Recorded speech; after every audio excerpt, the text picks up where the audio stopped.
Hello guys, welcome back to my channel. ഈ video കേൾക്കുന്നതിന് മുൻപേ ഈ ചാനൽ സബ്സ്ക്രൈബ് ചെയ്യാനും ലൈക്ക് ചെയ്യാനും മറക്കാതിരിക്കുക. എനിക്കൊരു പരാതി കിട്ടിയിട്ടുണ്ട്. ആരും സബ്സ്ക്രൈബ് ചെയ്യാതെ കാണുന്നത്. നമുക്ക് തന്നെ വീഡിയോയിലേക്ക് കിടക്കാം. ഇന്നിവിടെ പറയാൻ പോകുന്നത് LP ചോദ്യങ്ങൾ 30 എണ്ണമാണ്.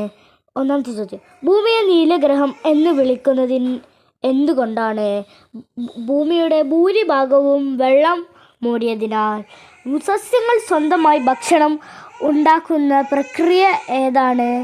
ഉത്തരം പ്രകാശ സംശ്ലേഷണം. ഭൂമിയിലെ ഏറ്റവും വലിയ മഴക്കാടുകൾ ഏത്? ഉത്തരം ആമസോൺ മഴക്കാടുകൾ. മണ്ണൊലിപ്പിച്ച് തടയാൻ സഹായിക്കുന്ന ഭാഗം ഏത്? വേരുകൾ. ലോകത്തിലെ ഏറ്റവും വലിയ സമുദ്രം ഏത്? പസഫിക് സമുദ്രം. ഓസോൺ പാളി സ്ഥിതി ചെയ്യുന്ന അന്തരീക്ഷ ഭാഗം ഏത്? സ്ട്രാറ്റോസ്ഫിയർ. ഇന്ത്യയുടെ ദേശീയ പക്ഷി ഏത്? ഉത്തരം മയിൽ.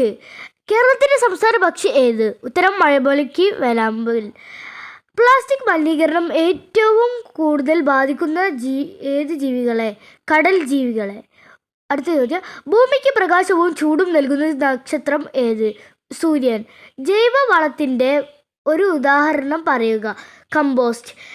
തേങ്ങയുടെ പുറം തൊലി പ്രകൃതിയിൽ എന്തായി മാറും? ഉത്തരം ജൈവവളം. കാട്ടിലെ ഏറ്റവും വലിയ കരജീവി ഏത്? ഉത്തരം ആന. അടുത്ത ചോദ്യം ഏതെന്ന് 19 ഇപ്പോൾ ഇടുന്നത് LP ചോദ്യങ്ങളാണ്. കഠിനമായത്. ജലസംരക്ഷണത്തിനായി വീടുകളിൽ ചെയ്യാവുന്ന ഒരു കാര്യം. ഉത്തരം മഴവെള്ള സംഭരണം. ഭൂമിയുടെ സ്വാഭാവിക ഉപഗ്രഹം ഏത്? ചന്ദ്രൻ. പരിസ്ഥിതിയിൽ ചെടികളും മൃഗങ്ങളും മനുഷ്യരും ചേർന്നുള്ള ബന്ധത്തെ എന്തു പറയുന്നു? ഉത്തരം ആവാസ വ്യവസ്ഥ, എക്കോസിസ്റ്റം. വായുവിൽ ഏറ്റവും കൂടുതലുള്ള വാതകം ഏത്? ഉത്തരം നൈട്രജൻ. അടുത്ത ചോദ്യം 23ാമത്തേതാണ്. എയറോമാർക്ക് ശ്രദ്ധിക്കേണ്ട. ഇന്ത്യയിലെ ആദ്യ സോളാർ വിമാനത്താവളം ഏത്? Cochin international airport. വൻ നശീകരണം മൂലം വർദ്ധിക്കുന്ന ഒരു പ്രശ്നം എന്ത്? ആഗോളതാപനം. ജലത്തിൻ്റെ രാസസൂത്രവാക്യം എന്താണ്? H2O. രാത്രിയിൽ ഏറ്റവും കൂടുതൽ സജീവമായ ജീവികളെ എന്തു വിളിക്കുന്നു? നിശാചാര ജീവികൾ. അടുത്ത ചോദ്യം 27ാമത്തേതാണ്. ഇത് എന്തായാലും നിങ്ങൾക്ക് ഉപകാരപ്പെടും. സ്കൂളുകളിൽ ചോദിക്കാൻ ഉപകാരപ്പെടും.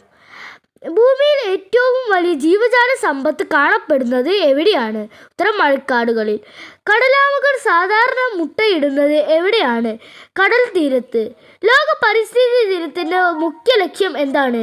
പരിസ്ഥിതി സംരക്ഷണ ബോധവൽക്കരണം. ഒരു മരം നട്ടാൽ ഒരു ജീവൻ രക്ഷിക്കാം എന്ന ആശയം എന്തിനെ സൂചിപ്പിക്കുന്നു? വൃക്ഷ സംരക്ഷണത്തിന് പ്രാധാന്യം. വീഡിയോ ലൈക്ക് ചെയ്യുന്ന ചാനൽ സബ്സ്ക്രൈബ് ചെയ്യാൻ മറക്കാതിരിക്കുക. Thanks for watching.